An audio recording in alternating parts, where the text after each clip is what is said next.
Assalamualaikum warahmatullahi wabarakatuh. Perkenalkan, nama saya Ranvia Janjanita, NPM 224111050.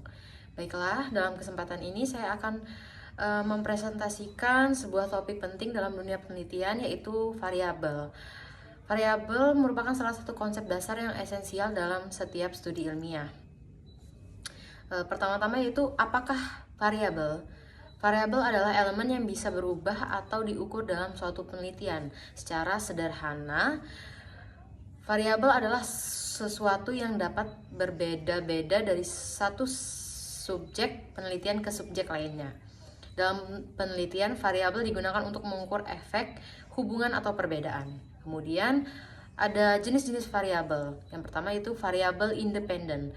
Ini adalah variabel yang dimanipulasi atau diubah oleh peneliti untuk melihat pengaruh terhadap variabel lain. Misalnya, dalam penelitian tentang efek cahaya terhadap pertumbuhan tanaman, jumlah cahaya adalah variabel independen. Kemudian yang kedua itu variabel dependent. Ini adalah variabel yang diukur untuk melihat bagaimana perubahan pada variabel independen mempengaruhinya.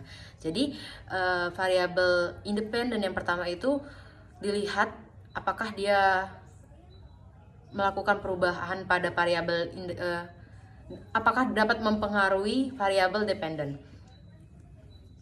Kemudian contohnya yaitu sama, pada pertumbuhan tanaman adalah variabel dependen. Yang terakhir itu variabel kontrol. Selanjutnya yaitu variabel kontrol. Variabel ini adalah faktor yang dikendalikan untuk memastikan bahwa perubahan pada variabel dependen hanya disebabkan oleh variabel independen. Misalnya, jenis tanah atau jumlah air yang digunakan dalam eksperimen untuk memastikan bahwa hasil tidak dipengaruhi oleh faktor-faktor tersebut.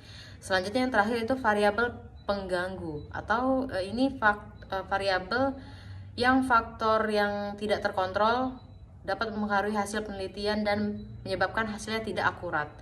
Penelitian harus berusaha meminimalkan atau mengendalikan variabel pengganggu. Kemudian penting sekali untuk memahami variabel, karena memahami dan mengidentifikasi variabel dengan tepat adalah kunci untuk yang pertama merancang eksperimen yang efektif dan reliable, kemudian menyusun hipotesis yang jelas dan dapat diuji, dan yang terakhir itu menginterpretasikan hasil dengan benar dan membuat kesimpulan yang valid. Oke, kemudian contoh dari aplikasinya. Mari kita lihat contoh sederhana dalam penelitian mengenai pengaruh jam belajar terhadap nilai ujian.